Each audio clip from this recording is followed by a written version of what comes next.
देखो देखो वहाँ पे। नमस्कार दोस्तों, नमस्कार दोस्तों, नमस्कार दोस्तों। अरे बेटे, तुझे थकान नहीं लग रही क्या? नमस्कार दोस्तों, एक बार फिर वो पल आ ही गया जिसका सभी को इंतजार था। दिल्ली चुनाव का ऐलान हुआ तो दुग्गल साहब एक बार फिर आम आदमी पार्टी के लिए मैदान में कूद गए। सबसे पहले तो कुछ दर्शकों से निवेदन है कि ध्रुव राठी को जर्मन शेफर्ड नाम से संबोधित न किया जाए।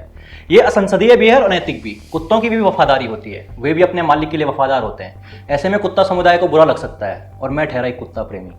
आपने वो तो सुना ही होगा कि if a man loves dog he is a good man and if a dog loves man he is a good man. खैर, लोकसभा चुनाव, महाराष्ट्र चुनाव और हरियाणा चुनाव में जनता द्वारा दिए गए परिणामों से पिटने के बावजूद ध्रुव राठी फिर से अपनी प्रोपेगेंडा की दुकान लेकर आ गए हैं। इस बार उनकी एक बड़ी चालाकी पकड़ी गई है। सबसे पहले तो कोई राठी जी को यह समझाओ कि कब तक वीडियो थंबनेल में प्रधानमंत्री की आंखों से लेजर वाला फोटो लगाकर अपनी ऑडियंस को बेवकूफ बनाते रहोगे।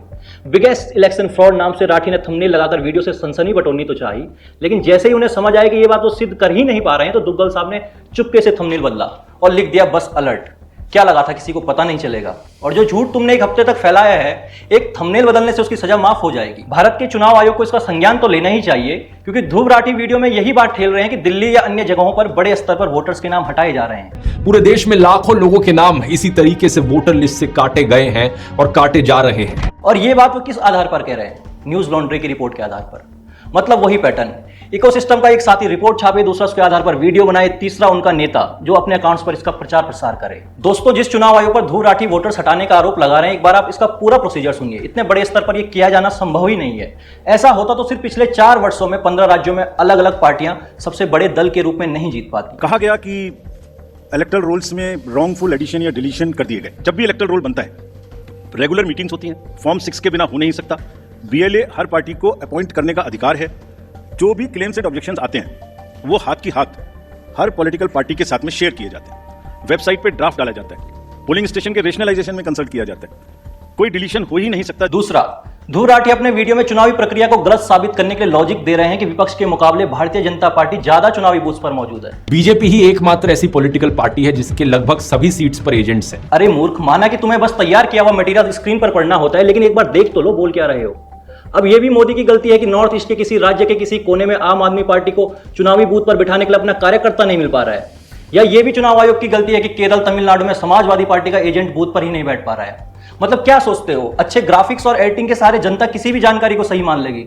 हाँ, कांग्रेस और ध्रुव राठी के समर्थक जरूर इसे मोदी के खिलाफ बड़ी जानकारी के तौर पर ले सकते हैं, वो उनका बौद्धिक स्तर है, इस पर हम कुछ नहीं कह सकते हैं। अब ध्रुव राठी दिल्ली के वोटर लिस्ट पर बात तो कर रहे हैं, लेकिन उन्होंने इसके दूसरे पहलू को नहीं बताया है। वो है दिल्ली में फर्जी वोटर्स का मुद्दा। इस मुद्दे पर कई मीडिया चैनल्स ने ग्राउंड रिपोर्ट की है। TV9 भारतवर्ष की रिपोर्ट में वोटर लिस्ट में फर्जीवाड़े की हैरतअंगेज कहानी सामने आई है। आप सिर्फ एक जनकपुरी विधानसभा क्षेत्र के एग्जांपल से समझिए। यहाँ के सीतापुरी मोहल्ले में खाली जमीन के पते पर सैकड़ों वोट बनवाए गए हैं। इस जमीन का नंबर 8Z38 है। इसके पते पर 143 फर्जी वोट बने हैं। हैरानी की बात तो यह है कि जिस जमीन पर 143 वोट बने हैं, वहां सिर्फ ईंट, रेत, रोड़ी और सीमेंट का ओपन गोडाउन है। और इसी मोहल्ले में 4 साल से बंद जर्जर मकान ऐसा भी है जहां 106 वोटर्स रजिस्टर्ड हैं और 101 वोटर इस मकान में रहते ही नहीं है। पिछले कई सालों से जर्जर पड़े इस मकान में भी आपको ताजुब होगा कि 106 वोटर यहां वोटर लिस्ट में दर्ज हैं। स्थानीय लोगों का कहना है कि ये लोग 4 सालों से इस इलाके में देखे ही नहीं गए हैं, लेकिन जैसे ही चुनाव आता है उस समय बसों में भरकर ये लोग वोट देने आ जाते हैं। ये बसें भरकर वोटर्स कौन लेकर आता है, अब सबको समझ आ रहा है।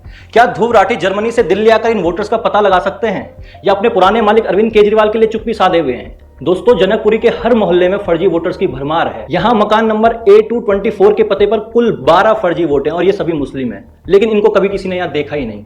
पड़ोसियों ने भी यहाँ इन मतदाताओं को नहीं पहचाना है। ये 12 लोग यहाँ पे हैं? ना कोई नहीं है यहाँ पे, कोई है ही नहीं। 8 साल हो गए कोई नहीं रहता है, किसी ने यहाँ पे है ही नहीं है।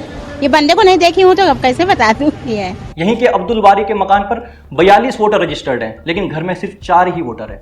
अब्दुल वारी का कहना है कि जो नहीं रहते उनको वोट कटवाने की जिम्मेदारी मेरी नहीं है। अब अगर दिल्ली में से फर्जी वोटर्स को हटाया भी जाता है तो उसमें ध्रुव राठी को समस्या क्यों आ रही है? फर्जीवाड़े की ये सच्चाई सिर्फ एक विधानसभा की नहीं है।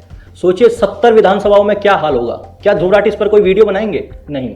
लेकिन अगर ऐसे वोटर्स की छटाई हो रही है तो वे इस पर जरूर प्रोपेगेंडा परोसेंगे, क्योंकि दिल्ली के मालिक की जान तो अब फर्जी वोटर्स में ही बसती है। अब देखिए, ध्रुव राठी बात कर रहे हैं 2025 में दिल्ली चुनाव की और इस संबंध में कोट कर रहे हैं 2019 के एक आर्टिकल को। फ्रंटलाइन मैगजीन की रिपोर्ट एक बार फिर से यही चीज दोहराती है कि ज्यादातर उन्हीं लोगों के वोट्स कट रहे हैं जो बीजेपी को वोट नहीं देते। अब फ्रंटलाइन मैगजीन के 6 साल पहले लिखे गए इस आर्टिकल को हमने भी पढ़ा है, तो इसमें ऐसा कोई सोर्स ही नहीं दिया गया है कि जिसके आधार पर यह कहा जा रहा है कि करोड़ों लोग वोटर लिस्ट से गायब हुए और इसमें दावा किया गया था कि जो वोटर्स गायब हुए हैं वो वोटर्स बीजेपी के विरोधी थे। हैरानी की बात यह है कि आर्टिकल लिखने वाले को भी यह पता चल गया कि वे वोटर सिर्फ बीजेपी विरोधी ही नहीं बल्कि दलित और मुस्लिम भी थे। मतलब एक रिपोर्टर ने अकेले करोड़ों लोगों को वेरीफाई करने की ड्राइव शुरू की और उसमें भी बिल्कुल भीम मीम एजेंडा वाले परिणाम उसे मिल गए।